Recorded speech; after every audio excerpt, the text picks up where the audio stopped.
23 नवंबर को महाराष्ट्र की सत्ता में कौन काबिज होगा? इस सवाल का जवाब महाराष्ट्र और राजनीति में दिलचस्पी रखने वाला हर शख्स जानना चाहता है। वैसे जब भी किसी राज्य में चुनाव होता है तो चुनावी पंडित अक्सर एक मुहावरे का प्रयोग करते हैं कि 5 साल में गंगा में बहुत पानी बह गया। लेकिन महाराष्ट्र में पिछले 5 सालों में राजनीति की गंगा की दिशा ही पूरी तरह बदल गई है। 2019 विधानसभा चुनाव के वक्त महाराष्ट्र में कुल 4 प्रमुख पार्टियां थीं। बीजेपी शिवसेना एक तरफ और कांग्रेस एनसीपी दूसरी तरफ। मोटे तौर पर जनता को सेकुलर और हिंदुत्व विचारधारा के बीच किसी एक अलायंस को चुनना होता था।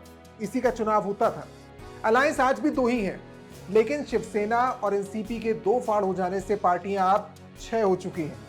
इन सारे राजनीतिक प्रयोगों के बाद महाराष्ट्र में यह पहला विधानसभा चुनाव है जो असल मायनों में राजनीतिक विरासत का असल हकदार कौन है, इस बात पर तो मुहर लगाएगा ही, साथ ही कुछ कद्दावर राजनीतिक किरदारों का कद भी कम करेगा।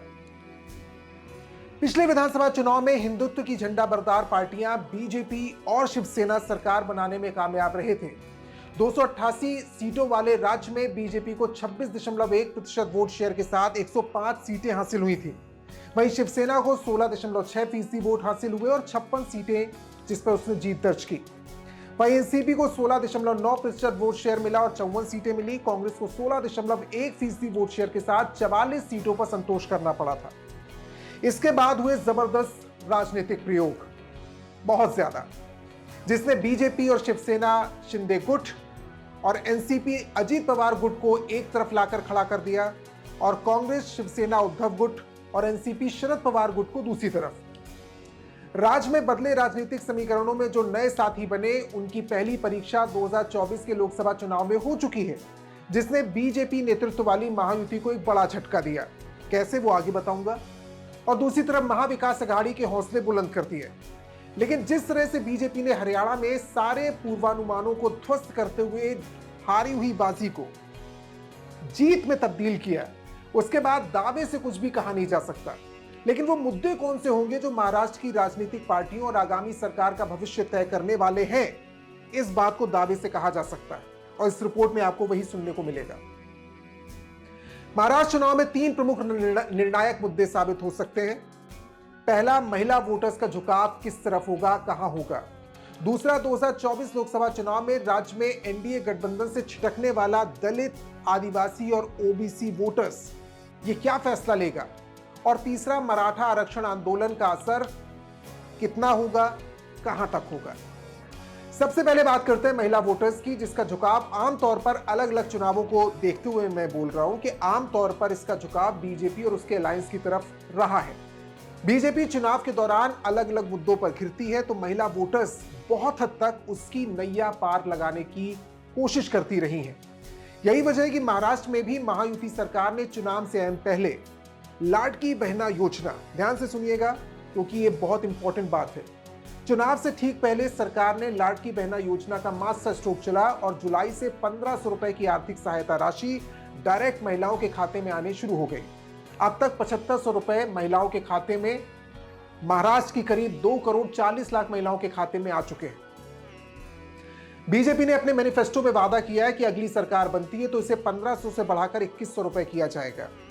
दूसरी तरफ महाविकास अघाड़ी भी महिला वोटर्स की ताकत को समझती है और इस सिर्फ महाराष्ट्र के लिए नहीं है, कांग्रेस ये समझती है कि देश भर में महिला वोटर्स का झुकाव बीजेपी के लिए रहा है, तो इस मुद्दे को समझना जरूरी है। इसलिए महाराष्ट्र नामक जो अपना मैनिफेस्टो कांग्रेस लेकर आई, ये अलायंस लेकर आया, उसकी सरकार बनी तो महिलाओं को 3000 रुपए की आर्थिक सहायता राशि देने का वादा किया गया। यही नहीं, महायुति सालाना 6 सिलेंडर 500 रुपए की कीमत पर देने का वादा कर रही है, तो एमवीए यानी महाविकास अघाड़ी ने सालाना 3 सिलेंडर मुफ्त देने का वादा किया है। ये महिला वोटर्स किस अलायंस की तरफ झुकती हैं, किस अलायंस को चुनती हैं, नतीजा बहुत हद तक तय करेगा महाराष्ट्र में किसकी सरकार बनने वाली है। अगला बड़ा मुद्दा है दलित, आदिवासी और ओबीसी वोटर्स का, जिसे हल्के में नहीं लिया जा सकता, जिन्होंने 2024 लोकसभा चुनाव में एनडीए के 400 पार के नारे की हवा निकाल दी थी। और महाराष्ट्र और उत्तर प्रदेश वो 2 राज्य साबित हुए जहां दलित, आदिवासी और ओबीसी वोटर्स बीजेपी से छिटक गया, एनडीए से छिटक गया। 2024 के लोकसभा चुनाव में महाराष्ट्र में इंडिया अलायंस को 39% ओबीसी वोटर्स ने वोट किया, जो 2019 के लोकसभा चुनाव के मुकाबले 24% ज्यादा है। जबकि एनडीए को 50% ओबीसी समाज के लोगों के वोट मिले, 2019 के चुनाव के कंपैरिजन में 21% कम। इसी तरह आदिवासी ने इंडिया अलायंस को 2019 के मुकाबले 2024 के लोकसभा चुनाव में 6% ज्यादा वोट किया। एनडीए के लिए 3% वोटिंग कम हुई। दलितों का रुझान गौर करने वाला, इसे ज्यादा गौर से देखिएगा। 2019 के लोकसभा चुनाव के मुकाबले 2024 के चुनाव में इंडिया अलायंस को 30% ज्यादा दलित वोटर्स का साथ मिला। एनडीए को 16% कम हो गया। इस मुद्दे की गंभीरता बीजेपी समझती है। हालांकि अलग अलग प्रकरण सामने आए हैं। एक 2024 का जो नैरेटिव था वो रिजर्वेशन और संविधान बचाने को लेकर एक हिट किया था इंडिया अलायंस ने, और उसका असर था। यही वजह है कि बीजेपी अपनी सभी रैलियों में हिंदुत्व का मुद्दा जोर शोर से उठा रही है। इसे बहुत ध्यान से समझने की जरूरत है। हर बड़ा नेता मतदाताओं से अपील कर रहा है कि बटोगे तो कटोगे, एक हो तो नेक हो। यह संदेश दिया जा रहा है। इसमें कोई दो राय नहीं है कि सत्ता तक पहुंचने की चाबी इन्हीं दलित, आदिवासी और ओबीसी वोटर्स के हाथ में है। तीसरा मुद्दा है मराठा आरक्षण आंदोलन का। इसके कर्ता धर्ता मनोज जरांगे पाटिल, जो बीजेपी के लिए बड़ी सिरदर्द बन चुके हैं। मराठा समुदाय महाराष्ट्र की जनसंख्या का लगभग 32% है। जरांगे पाटिल के नेतृत्व में चलने वाला मराठा आरक्षण आंदोलन बीजेपी को नुकसान पहुंचा सकता है, जैसा कि अभी कुछ महीने पहले लोकसभा चुनाव में देखा गया। एमपीए ने मराठवाड़ा में 8 से 7 सीटें जीती। मराठा आंदोलन का यह केंद्र रहा। मराठाओं की नाराजगी के चलते कई प्रमुख बीजेपी नेता हार गए। 2019 के चुनाव में इसी बेल्ट में बीजेपी को इन 8 लोकसभा सीटों में से 4 में जीत हासिल हुई थी, जबकि उसकी सहयोगी जो उस समय शिवसेना थी, एकजुट थी, उसे 3 सीटों पर जीत दर्ज मिली थी। कांग्रेस एनसीपी को तब कोई भी सीट नहीं मिली थी। पहले जरांगे चुनाव में अपने उम्मीदवार उतारने का फैसला लेते हैं, उसे वापस लेते हैं। उसके बाद अचानक ऐलान करते हैं अपने समर्थकों से कि जिस पसंद का उम्मीदवार चुनना हो, पार्टी को चुनना, आप स्वतंत्र हैं। बीजेपी के नेता इससे खुश नहीं हो सकते। खुश हो रहे हैं लेकिन खुश नहीं हो सकते, क्योंकि मराठा बीजेपी का पारंपरिक वोटर नहीं है। ओबीसी वोटर्स के सहारे चुनाव बीजेपी यहां जीतती रही है। अब बीजेपी की जीत के लिए यही रास्ता बचता है कि दलित वोटर्स बढ़ जाए, ओबीसी वोटर्स एकजुट होकर उसके साथ रहे, कम से कम छिटके नहीं।